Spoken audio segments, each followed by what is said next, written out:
നമസ്കാരം. Nuchal translucency scan അഥവാ NT സ്കാനിനെ കുറിച്ചാണ് ഇന്നത്തെ നമ്മുടെ വീഡിയോ. ഗർഭിണികൾ 3-ാം മാസത്തിൽ, അതായത് 11 ആഴ്ചയുടെയും 14 ആഴ്ചയുടെയും ഇടയിൽ ചെയ്യുന്ന സ്കാനാണ് NT സ്കാൻ. ഈ NT സ്കാൻ കൊണ്ട് എന്താണ് അർത്ഥമാക്കുന്നത്? ഗർഭസ്ഥ ശിശുവിന്റെ കഴുത്തിന് പുറകിലായിട്ടുള്ള ഫ്ലൂയിഡിന്റെ തിക്നെസ് ആണ് നമ്മൾ ഇതിൽ മെഷർ ചെയ്യുന്നത്.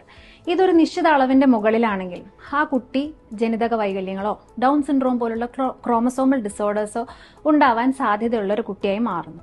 ഇതൊരു സാധ്യതാ പ്രവചനം മാത്രമാണ്, അതായത് ഒരു സ്ക്രീനിങ് ടെസ്റ്റ് മാത്രമാണ്.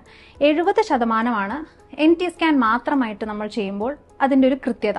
എന്നാൽ അതിനോടൊപ്പം തന്നെ ബ്ലഡ് ടെസ്റ്റ് ആയ ഡബിൾ മാർക്കർ കൂടി ചേരുമ്പോൾ 84% നമുക്ക് കൃത്യത കിട്ടുന്നു.